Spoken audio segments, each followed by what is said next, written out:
जय बोलो देवादिदेव 1008 श्री भगवान महावीर स्वामी की जय जय जय। अहिंसा परमो धर्म की जय जय जय। परम पूज्य आचार्य गुरुवर श्री विद्यासागर जी महाराज की जय जय जय। परम पूज्य प्रमाणिक संत महामना मुनिराज प्रमाण सागर जी महाराज की। भावा जीवा जीवा पुन्नम पावम च आशवम तेषि संवर निज्जर बंधो मोखोय हवंति ते अट्ठा। जीव अजीव पुण्य पाप आश्रव संवर निजरा बंध और मोक्ष, ये 9 तत्व है, 9 पदार्थ है और इन पर श्रद्धान करने से सम्यक दर्शन की प्राप्ति होती है। वस्तु के स्वरूप को जानने में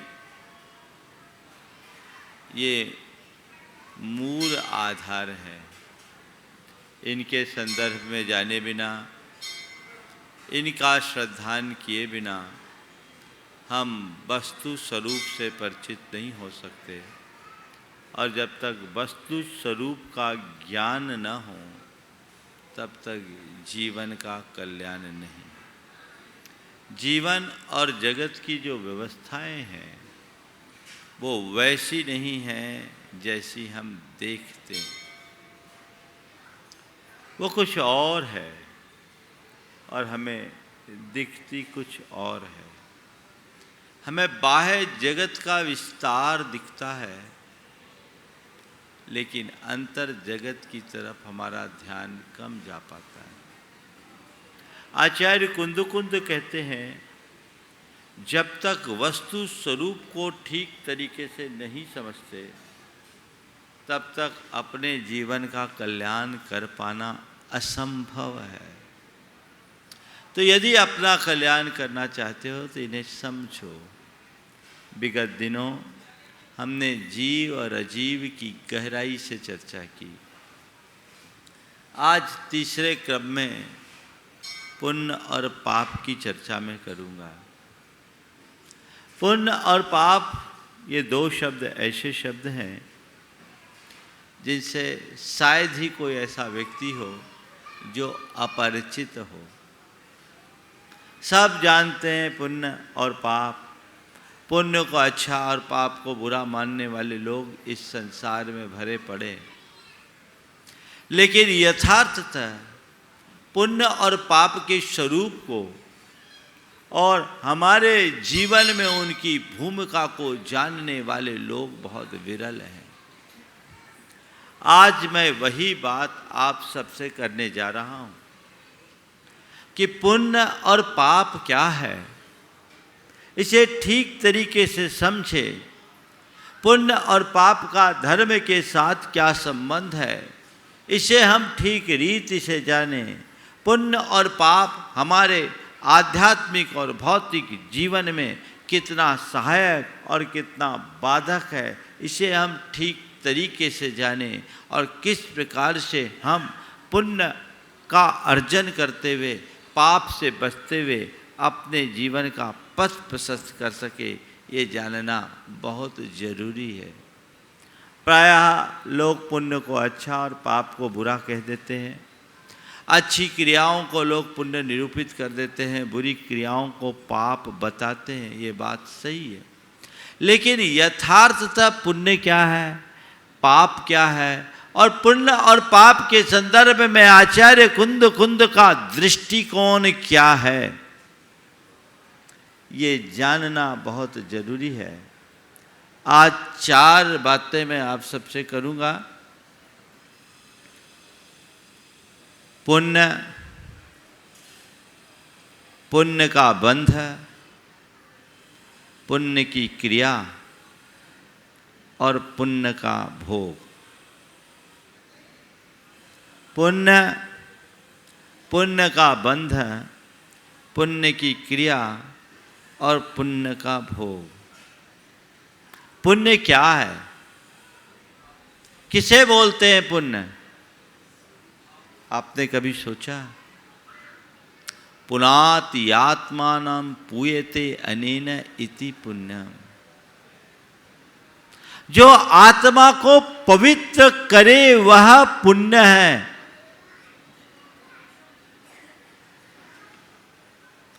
पुण्य तुम्हारी वो क्रिया मात्र नहीं है जो तुम करते हो,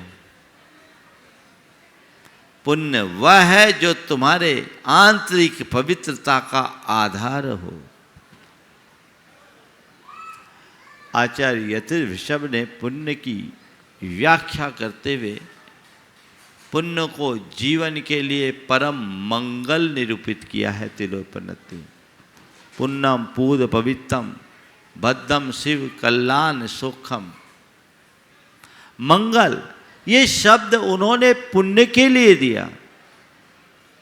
पुण्य मंगल स्वरूप है, पुण्य पवित्र है, पुण्य में कल्याण है, पुण्य में भद्रता है, पुण्य में क्षेम है, पुण्य में ही शिव है यानी मोक्ष है। मतलब क्या है? बिना पवित्रता के जीवन का उत्थान नहीं होता। इससे उलट पाप क्या है? जो आत्मा को पतित करे, जो आत्मा को पतित करे, नीचे गिराए, वो पाप है।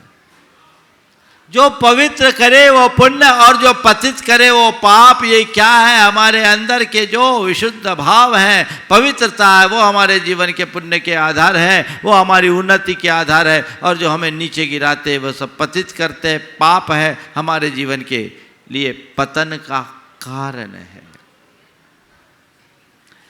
अब जब हम पुण्य की बात करते हैं तो पुण्य भी हमें दो रूपों में दिखता है। एक भावात्मक रूप में और दूसरा क्रियात्मक रूप में। हमारे अंदर के जितने भी शुभ और पवित्र भाव हैं, ये सब भावात्मक पुण्य है। जैसे अंतरंग में क्षमा, करुणा, प्रेम, मैत्री, मृदुता, नम्रता, उदारता, ये जो भाव है, भक्ति ये भाव है, ये क्या है? पुण्य का भावात्मक रूप है। और इस भाव के प्रभाव से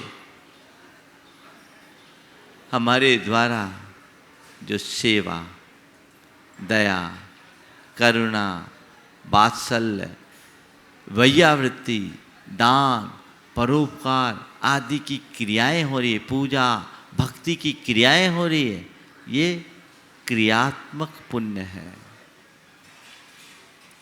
ये क्रियात्मक पुण्य है। इसी के साथ साथ हमारे अंदर का जो अहिंसा, संयम, तप, त्याग रूप परिणाम है, वह भी क्रियात्मक पुण्य है। क्योंकि ये सब की सब हमारी आत्मा के पवित्रता के आधार हैं। इनसे हमारी आत्मा में पवित्रता प्रकट होती है। इसलिए भावात्मक पुण्य हो अथवा क्रियात्मक पुण्य हो, पुण्य हमारे जीवन की प्रगति का आधार है। पुण्य कहीं रुकावट नहीं। आध्यात्मिक उन्नति पुण्य के बल पर होती है। ये जो जो हमारे भावों में विशुद्धि बढ़ेगी, हमारे अंदर की पवित्रता बढ़ेगी, हमारी आध्यात्मिक उन्नति बढ़ते जाएगी। हमारे अंदर दो तरह की परिणति होती है, एक विशुद्धि की तो दूसरी संक्लेश की। कौन कौन सी परिणति? विशुद्धि और संक्लेश। विशुद्धि हमारी आत्मा को पवित्रता की ओर ले जाती है और संक्लेश या अशुद्धि हमें पतन की ओर ले जाती है। हमारे पास तीसरा कोई रास्ता नहीं है, या तो विशुद्धि में हो या अशुद्धि में हो। जितनी अधिक विशुद्धि होगी तुम्हारी आध्यात्मिक उन्नति उतनी अधिक होगी, और जितनी अशुद्धि होगी तुम्हारा उतना अधिक पतन होगा। इसलिए सतत अपनी आध्यात्मिक उन्नति चाहते हो तो विशुद्धि को अपने जीवन का आदर्श बनाओ। विशुद्धि मूलक भाव और विशुद्धि परक क्रिया में अपने आप को संलग्न करें, जिससे चेतना में पवित्रता घटित हो सके और जिनसे हमारे चित्त और चेतना में अशुद्धि या विकृति जन्मती है, उनसे अपने आप को बचाएं। इस अर्थ में अगर देखें तो हमारी आध्यात्मिक प्रगति के साधक स्वरूप जितने भी शुभ भाव और क्रियाएं हैं, वे सब पुण्य हैं और वह तुम्हारा धर्म है। क्या है? धर्म। उसी में कल्याण है, उसके अभाव में कल्याण नहीं है। तो पुण्य क्या है? जो हमें पवित्र करे। आचार्यों ने तो पुण्य की व्याख्या करते हुए मूलाचार्य में कहा कि सम्यक दर्शन, ज्ञान और चरित्र से परिणत आत्मा ही पुण्य है। पुण्य पवित्रता का नाम है। आप धर्म का कार्य करते हैं, किस लिए करते हैं? किस लिए करते हैं?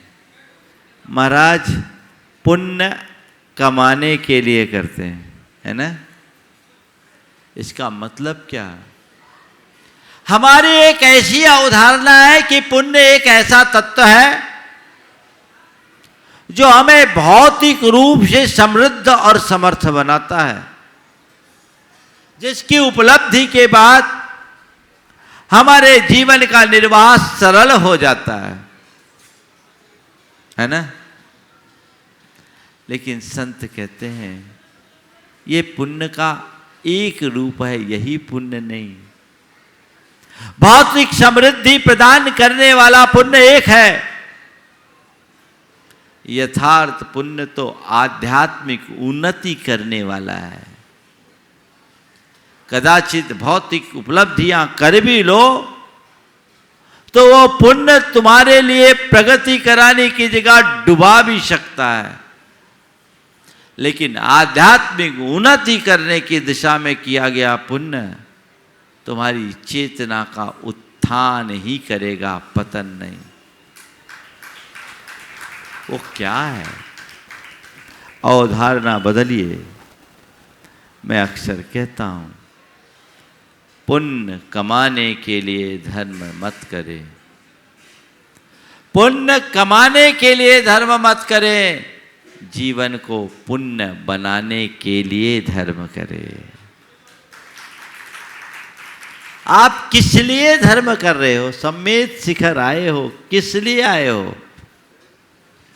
पुण्य कमाने के लिए, है ना? निश्चित। अगर जीवन को पुण्य बनाने का प्रयोजन रखोगे तो न केवल पुण्य कमाओगे, अपितु अपने पाप को भी मिटा पाओगे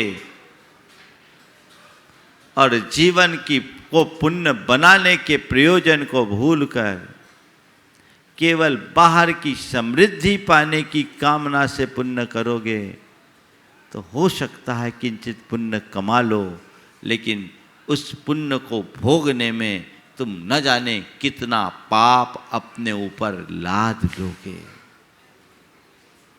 वहां बचना है। अपने हृदय में पुण्य के प्रति श्रद्धांजलि क्या बनाना है? पुण्य भाव मेरा धर्म है,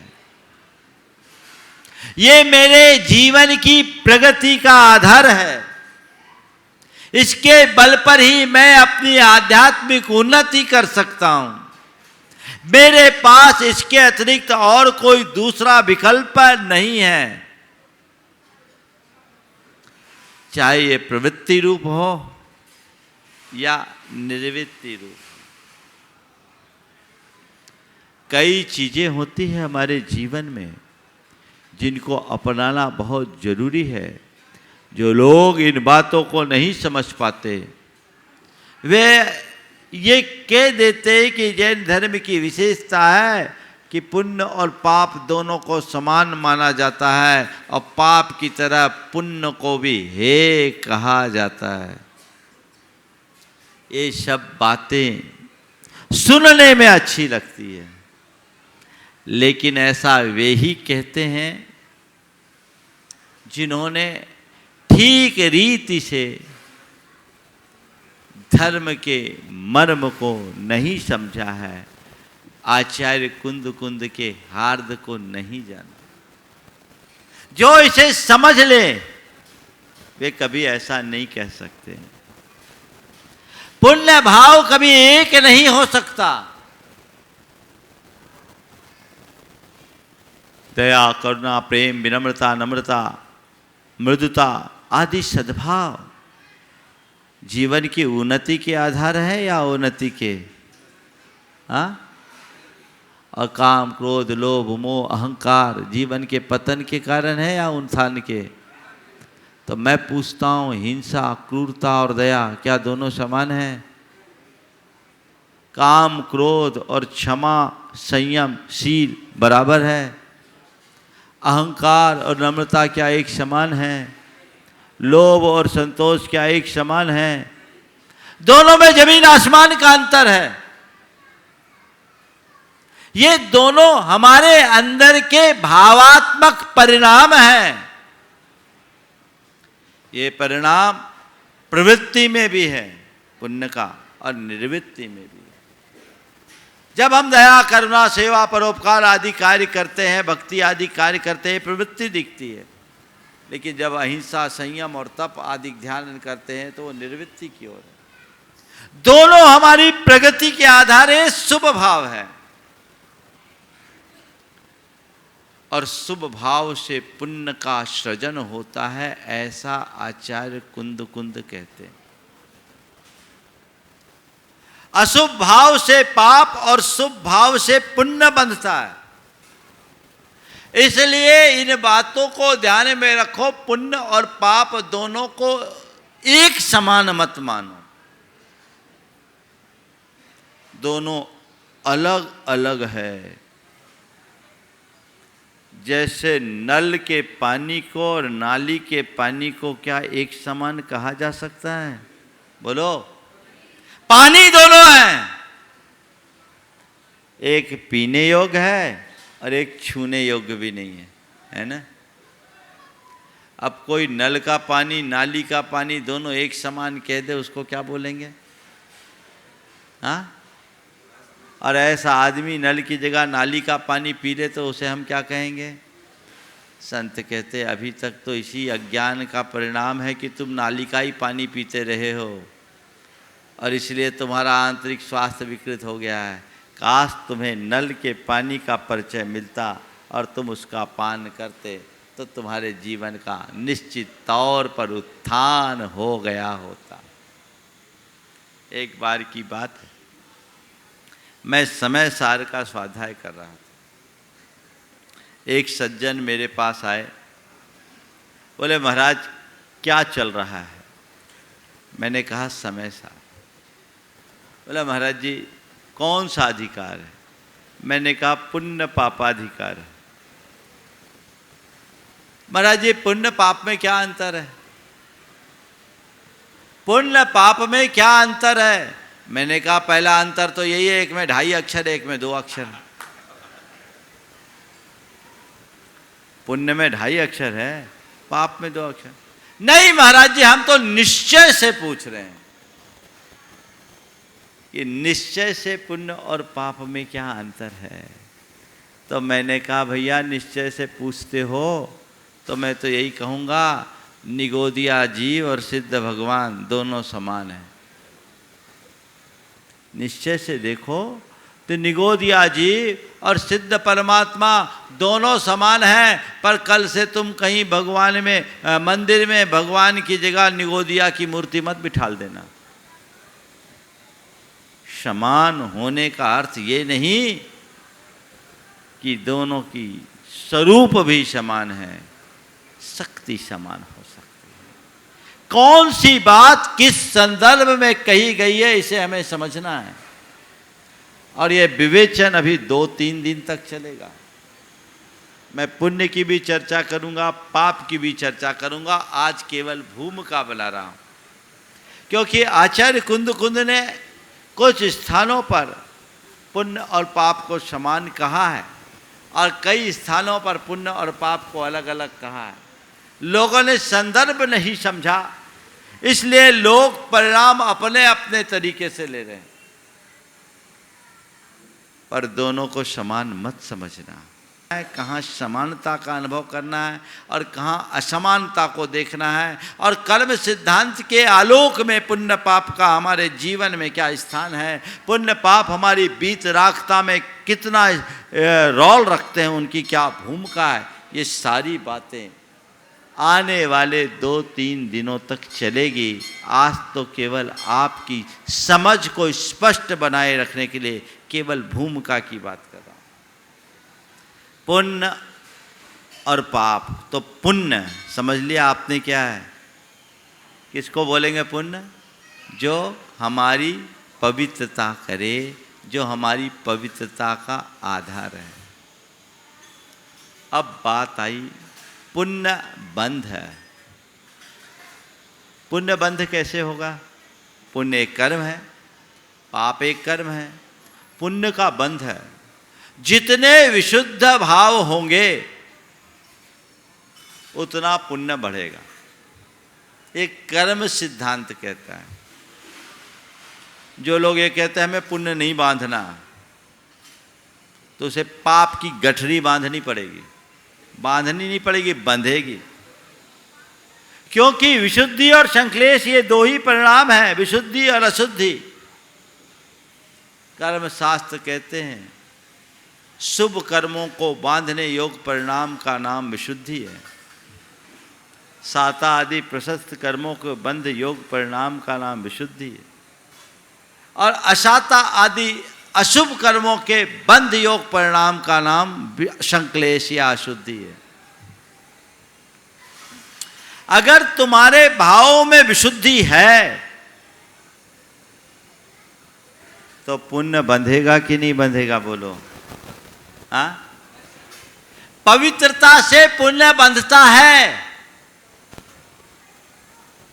और न केवल पुण्य का बंध होता है, अपितु उसी पवित्रता के परिणाम स्वरूप पापों का क्षय भी होता है। ये जितनी भी बातें मैं आपसे कर रहा हूँ अपने मन से नहीं कर रहा हूँ, आगम से कर रहा हूँ, और इन सब के संदर्भ में मैं आप सबसे कल चर्चा करूँगा। आज केवल सांकेतिक बात कर रहा हूँ कि पुण्य का बंध छूट नहीं सकता। जैसे जैसे आध्यात्मिक उन्नति बढ़ती है पुण्य का बंध बढ़ता जाता है। और आपको बताऊं, कर्म शास्त्र के अनुसार जब तक कोई जीव पुण्य का सर्वोत्कृष्ट बंध नहीं करता तब तक उसे केवल ज्ञान नहीं होता। ऊपर ऊपर ऊपर ऊपर जैसे जैसे हमारे गुणस्थानों की विशुद्धि बढ़ती है, पुण्य का बंध बढ़ता जाता है, पाप का बंध घटता जाता है।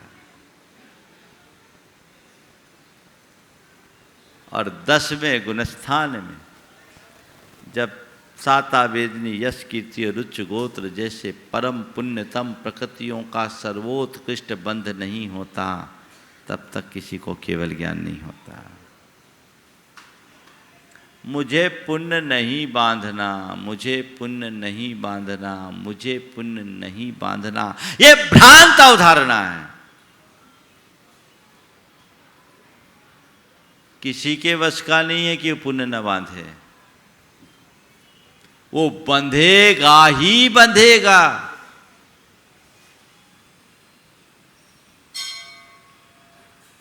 क्योंकि सुपरिणामम पुण्यम अशुभम पावोत्ति मदो। शुभ परिणाम का नाम ही पुण्य है, अशुभ परिणाम का नाम पाप है। हमारे शुभ परिणाम हमारी उन्नति में कारण है, हमारे अवरोधक कौन है? हमारे मन का अशुभ परिणाम, जो हमारे भीतर का राग, द्वेष, काम, क्रोध, लोभ, मोह रूप विकार है। ये विकार रुकावट डालते हैं, पाप अवरोधक हैं। पुण्य तो पवित्रता का आधार है, और जितनी अधिक विशुद्धि बढ़ेगी उतनी अधिक कलुषता मिटेगी, और जितनी कलुषता मिटेगी उतना पाप छटेगा। ये यथार्थ है। तो पुण्य के बंध से कोई नहीं बच सकता। समझ गए? तो पुण्य का बंध, दो बातें समझ में आ गई आपको। अब तीसरी है पुण्य की क्रिया। अब अपने जीवन की पवित्रता को बनाए रखने के लिए क्रियात्मक पुण्य तो करना ही होगा ना। तुम कुछ भी शुभ कार्य करोगे, वो पुण्य की क्रिया है जो तुम्हारी प्रगति का आधार है। कोई भी क्रिया करो, उसे छोड़ोगे तो क्या करोगे? मुझे पुण्य नहीं चाहिए, मुझे पुण्य नहीं चाहिए, मुझे पुण्य नहीं चाहिए। उन लोगों से पूछो फिर करोगे क्या? जो व्यक्ति क्षमा, करुणा, दया, सेवा, परोपकार, दान, वैयावृत्ति, पूजा, भक्ति आदि क्रियाओं को नहीं करना चाहता, जप तप नहीं करना चाहता, संयम नहीं अपनाना चाहता, वो क्या करेगा? क्या करेगा? काम भोग। तो उसमें क्या है? क्या है? बोलो। पाप है ना। तो अब बताओ, पुण्य की क्रिया तुम्हारे लिए आलंबनी है या नहीं? है ना? हाँ। पर ये ध्यान रखने की बात केवल इतनी है, ये हमारा साध्य नहीं, साधन है। पुण्य की क्रिया साधन है, साध्य नहीं। मेरा लक्ष्य सब प्रकार की प्रवृत्ति से ऊपर उठकर आत्मा में डूबने का है। सारी प्रवृत्तियां छूट जाए और मैं आत्मा में डूब जाऊं। लेकिन जब डूबूं तब डूबूं, जब तक न डूब पाऊं तब तक पाप से बचने के लिए तो यही एक माध्यम है, क्योंकि आत्मा में नहीं डूबूंगा तो पाप में पड़ूंगा। तो रास्ता क्या है? क्या है? ये पुण्य का आलंबन लेकर के चलो। ये साधन है, साध्य नहीं। समझ गए? कोई आदमी तैरना न जानता हो और नदी में उतर गया तो क्या होगा? डूब जाएगा ना? डूबेगा कि नहीं? लेकिन ऐसे व्यक्ति को किसी ने एक ट्यूब पकड़ा दिया कि ले ट्यूब ले ले, इससे तू डूबेगा नहीं। अब ट्यूब पकड़ करके वो आनंद ले रहा है और मगन हो गया, मैं तो तैराक बन गया। उसको हम क्या कहेंगे? बोलो। ट्यूब में तैर रहा है, डूब नहीं रहा है, लेकिन क्या वो तैराक बन गया? उसे चाहिए कि ट्यूब के सहारे हाथ पांव चलाने का अभ्यास करे, करते रहे और धीरे धीरे तैराकी सीख ले, ताकि अपने बाहुओं के बल पर इस सागर को पार कर सके। समझ गए? तो पुण्य की क्रिया एक ट्यूब के आलंबन की भांति है, जो तुम्हें डूबने से बचाती है। समझ गए? लेकिन ये ट्यूब में ही अटके रहोगे तो तैरने का आनंद नहीं मिलेगा। तैरने का आनंद चाहिए तो हाथ पांव चलाना सीखो। और एक बात ध्यान रखना, तैरना तभी सीख पाओगे जब पानी में पांव डालोगे। रेत में रह कर के तैरना नहीं सीख सकते। एक युवक था, उसे तैराकी सीखनी थी। वो नदी में उतरा अपने मित्र के सलाह पर जैसी नदी में उतरा तो उसका पांव फिसल गया, वो गिर गया। जैसे तैसे बच के बाहर निकला और पांव पटकते हुए कहा, कसम भगवान की, अब जब तक मैं तैरना ना सीख लूं तो पानी में पांव नहीं रखूंगा। कसम भगवान की, अब जब तक मैं तैरना न सीख लूं पानी में पांव नहीं रखूंगा। उसके मित्र ने कहा, लगता है तू रेत में तैरना सीख करके पानी में उतरेगा, है ना। तो पानी में पांव रखो और डूबने से बचना है तो ट्यूब का आलम्बन लो। धीरे धीरे ट्यूब के बल पर तैरते तैरते तैरते तैरते अपने आप को इतना समर्थ बना लो कि बिना ट्यूब के भी तुम तैर सको और इस भव सागर से पार उतर सको। जब तक प्रवृत्ति है तब तक आलंबन है, जब पूर्ण निर्वृत्ति तो कोई आलंबन नहीं। उस समय इच्छा विरति है। मैं ये सारी रहस्यपूर्ण बातें आप सबको बताऊंगा, आचार्य कुंद के शब्दों में बताऊंगा। जब आचार्य कुंद कहते हैं, अपानमपना खलु रुंद दून दो पुण्य पाव जोगेशु इच्छा विरदोदु अन्नम्मी। जो आत्मा को आत्मा में स्थिर कर दिया है वह पुण्य पाप की क्रिया से ऊपर उठ गया है। लेकिन जो अभी आत्मा में डूबने की भूमिका में नहीं है उसके लिए क्या है? कौन सी क्रिया धर्म है? पुण्य की क्रिया धर्म है ना। तो बोलो तुम्हारा धर्म क्या है?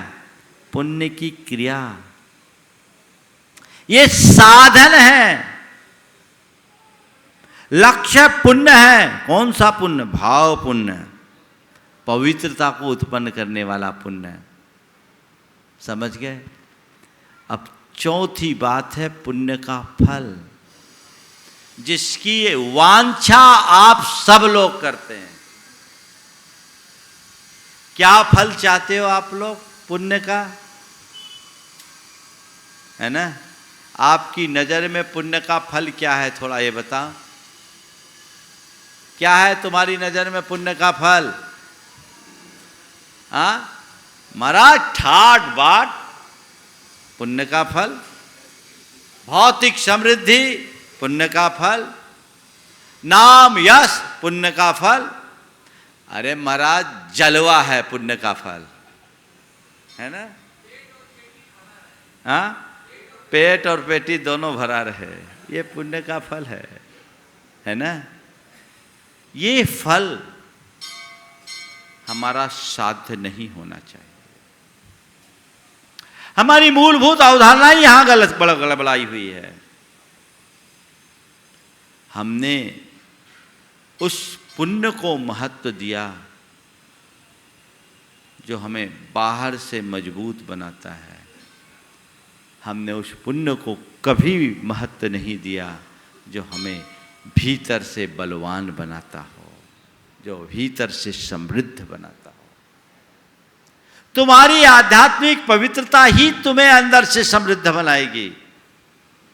बाहर की समृद्धि नहीं है। और ध्यान रखना, पुण्य तो मिला, अब पुण्य का फल तुमने पा लिया। अच्छा शरीर, अच्छी बुद्धि, अच्छा स्वास्थ्य, धन संपन्नता, यश, वैभव, नाम, प्रतिष्ठा, धाक, जलवा सब पा लिया। पाया? पुण्य का फल है। कर क्या रहे हो? इसके उपयोग पर निर्भर है। पुण्य के फल को आप किस रूप में भोग रहे हो?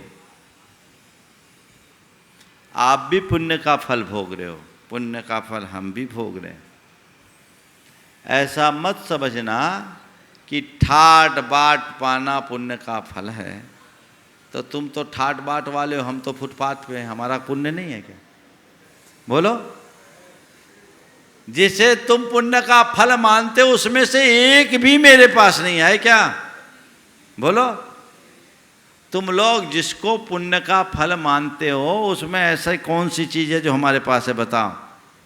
कुछ भी नहीं है ना, तो मानोगे हम पुण्यहीन हैं? मान लो।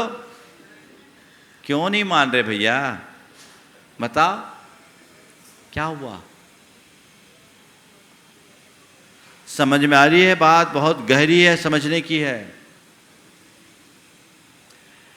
पुण्य तुम्हारे पास भी है, पुण्य हमारे पास भी है, पर तुम क्या कर रहे हो? पुण्य के फल को भोग रहे हो और हमने पुण्य के फल को त्यागा है।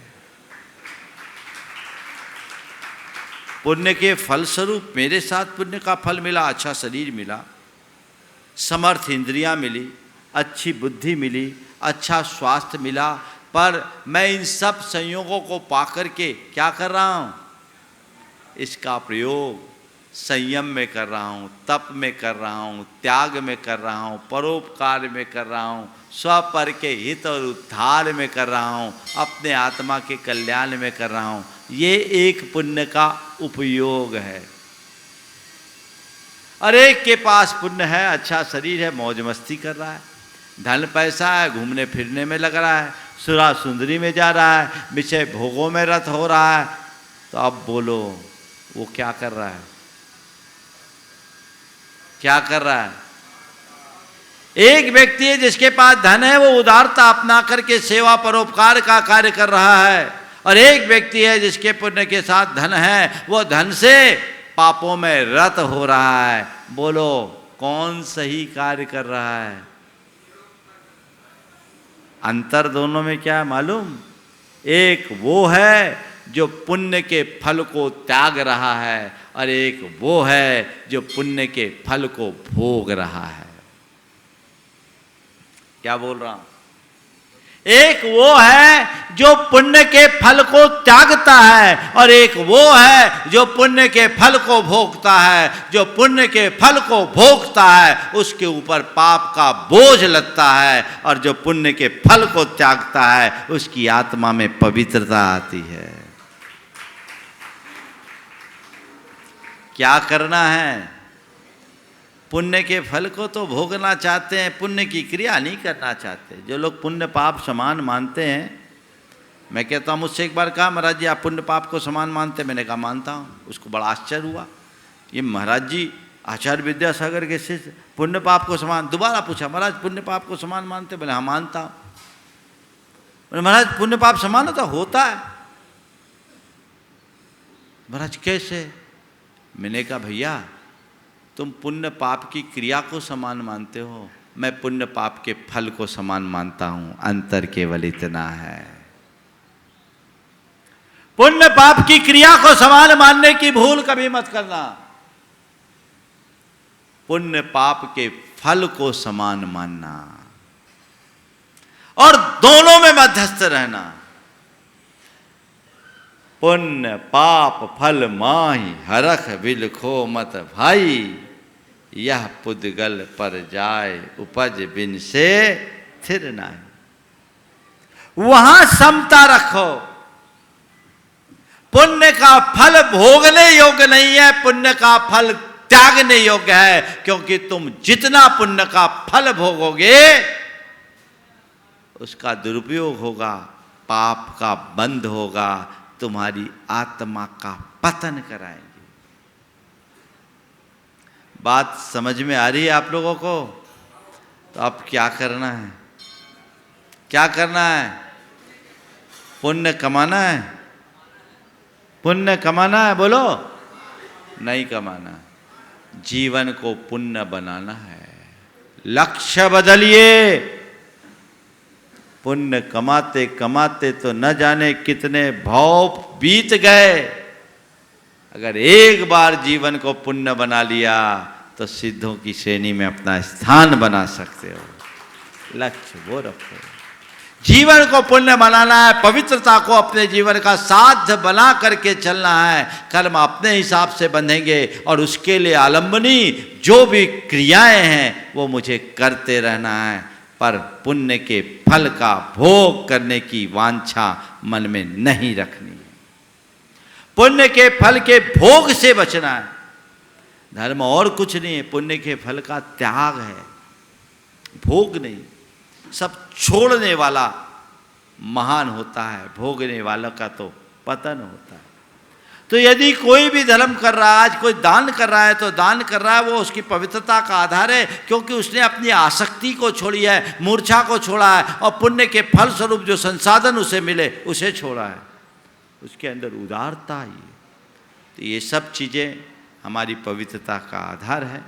हम अपने जीवन को पुण्य को अपने जीवन में कितना स्थान दे, आज मैंने संक्षेप में बात आप सबसे की। ये विवेचना लंबी चलेगी, हो सकता है ये पूरा सप्ताह केवल पुण्य पाप पर हो जाए और आचार्य कुंद के दृष्टिकोण को समझकर हम अपने जीवन का पथ प्रशस्त कर सकेंगे। समय आप सबका हो गया, यहीं पर विराम। बोलिए परम पूज्य आचार्य गुरुवर श्री विद्यासागर जी महाराज की।